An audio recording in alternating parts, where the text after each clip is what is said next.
عالمی اقتصادی فورم اجلاس کا آج سے آغاز، وزیر اعظم شاہد خاقان عباسی بھی شرکت کریں گے۔ سوئٹزرلینڈ کے شہر ڈیوس میں عالمی اقتصادی فورم کا 48واں اجلاس 3 روز تک جاری رہے گا۔ اجلاس کے دوران 70 سے زائد ملکوں کے سربراہان، 38 سے زائد عالمی تنظیموں کے سربراہ، جبکہ سیاست، کاروبار اور دیگر شعبوں سے تعلق رکھنے والے 3000 سے زائد افراد بھی شرکت کریں گے۔ پاکستانی وزیر اعظم شاہد خاقان عباسی ڈیوس میں کل سے اپنی مصروفیات کا آغاز کریں گے۔ عالمی اقتصادی فورم میں شرکت کے دوران وزیر اعظم شاہد خاقان عباسی عالمی بینک، بین الاقوامی مالیاتی فنڈ، ایشیائی ڈیولپمنٹ بینک، اسلامی ترقیاتی بینک کے سربراہوں کے علاوہ دیگر ممالک کے صدور اور وزراء اعظم سے اہم ملاقاتیں کریں گے، جن کے دوران دو طرفہ اقتصادی تعاون کو نئی بلندیوں تک لے جانے کے بارے میں تبادلہ خیال کیا جائے گا۔ IMF کے منیجنگ ڈائریکٹر نے گزشتہ روز ورلڈ اکنامک فورم سے خطاب کے دوران یہ پیشن گوئی کی تھی کہ پاکستان کی GDP گروتھ 2017-18 میں بہت بڑھے گی اور پاکستان کی معیشت 2013 کی نسبت 2018 میں نئی بلندیوں پر پہنچے گی۔ اس فورم میں ترقی، استحکام اور صنعت سمیت مختلف موضوعات پر بات کی جائے گی۔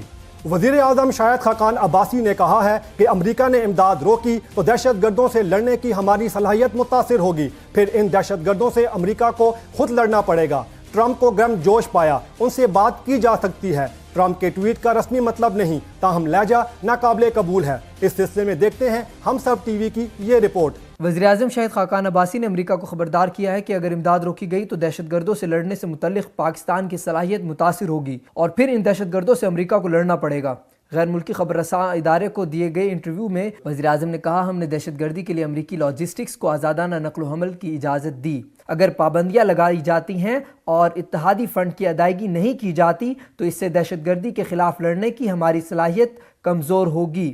ساتھ ہی وزیر اعظم نے کہا، امریکہ کو یہ تسلیم کرنا چاہیے کہ پھر جن دہشت گردوں سے ہم نہیں لڑیں گے ان سے امریکہ کو خود لڑنا پڑے گا۔ امریکی صدر کی جانب سے رواں ماہ کے آغاز میں ٹویٹر پر پاکستان کو دی گئی دھمکی کے حوالے سے وزیر اعظم نے کہا کہ صدر ٹرمپ کی ٹویٹ کا کوئی رسمی مطلب نہیں، تاہم جس لہجے میں بات کی گئی وہ ناقابل قبول ہے۔ وزیر اعظم شاہد خاقان عباسی نے کہا کہ دورہ امریکہ کے دوران انہوں نے صدر ڈونلڈ ٹرمپ کو گرم جوش پایا، وہ ایک ایسے شخص ہیں جن سے بات چیت کی جا سکتی ہے۔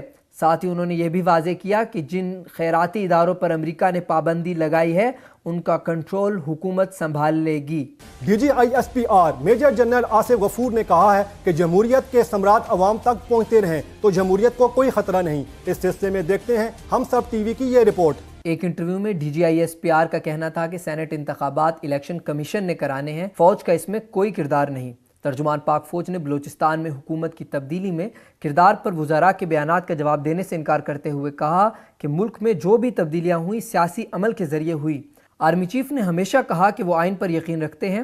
انہوں نے کہا کہ آئینی حدود میں انتخابات سے متعلق جو بھی احکامات ملیں گے ان پر عمل کریں گے۔ ان کا کہنا تھا کہ LOC پر بھارتی کارروائی کا ایک مقصد مسئلہ کشمیر سے دنیا کی توجہ ہٹانا بھی ہے۔ کوئی مس ایڈونچر ہوگا تو اس کا جواب دیا جا رہا ہے اور دیا جاتا رہے گا۔ میجر جنرل آصف غفور نے کہا کہ بھارت نے کئی بار سیز فائر معاہدے کی خلاف ورزیاں کی۔ جارحیت کا مقصد دہشت گردی کے خلاف جنگ سے ہماری توجہ ہٹانا ہے۔ انہوں نے کہا کہ مقبوضہ کشمیر میں چلنے والی تحریک آزادی بھارت کے بس سے باہر ہو رہی ہے۔ ترجمان پاک فوج نے کنٹرول لائن پر بھارتی گولہ باری کی مذمت کرتے ہوئے کہا کہ ہندوستانی وزیر اعظم نریندر مودی دوستی کی بات تو کرتے ہیں لیکن بھارتی فوج نے صرف جنوری میں سیز فائر کی 208 خلاف ورزیاں کی۔ پاک فوج کے ترجمان نے کہا کہ بھارت نے پچھلے سال سیز فائر کی 1801 خلاف ورزیاں کی۔ ان کا کہنا تھا کہ سیز فائر معاہدے پر ہم قائم ہیں اور گولہ باری کی ابتدا نہیں کرتے، مگر بھارتی گولہ باری کا بھرپور جواب دیا جائے گا۔ پاک فوج کے ترجمان نے کہا کہ ہم دہشت گردی کے خلاف جنگ لڑ رہے ہیں، یہ کہنا غلط ہے کہ حقانی نیٹ ورک یا دیگر افغانستان جا کر حملے کر رہے ہیں۔ انہوں نے کہا کہ کابل میں دھماکہ افغانستان میں موجود قوتوں نے کیا ہے، حقانی نیٹ ورک کا تعلق بھی افغانستان سے ہے۔ اوورسیز پاکستانیوں کے ووٹ سے متعلق کیس کی سماعت کے دوران چیف جسٹس نے ریمارکس دیتے ہوئے کہا کہ اوورسیز پاکستانیوں کے ووٹ کے حق پر کوئی شبہ نہیں۔ الحمدللہ پاکستان سپریم ادارہ ہے، جبکہ نادرا نے سافٹ ویئر کی تیاری کے لیے 4 ماہ وقت اور 150 ملین ممکنہ اخراجات کی مد ظاہر کیے ہیں۔ اس سلسلے میں دیکھتے ہیں ہم سب ٹی وی کی یہ رپورٹ۔ سپریم کورٹ میں اوورسیز پاکستانیوں کے ووٹ سے متعلق کیس میں چیف جسٹس کی سربراہی میں 3 رکنی بینچ نے سماعت کی، جس میں چیف جسٹس پاکستان نے ریمارکس دیتے ہوئے کہا کہ عدالت کو بتائیں کیا پوزیشن ہے، جس پر PTI کے وکیل نے کہا کہ کمیٹی میٹنگ سے متعلق درخواست دی گئی تھی، عدالت اس بارے میں حکم دے۔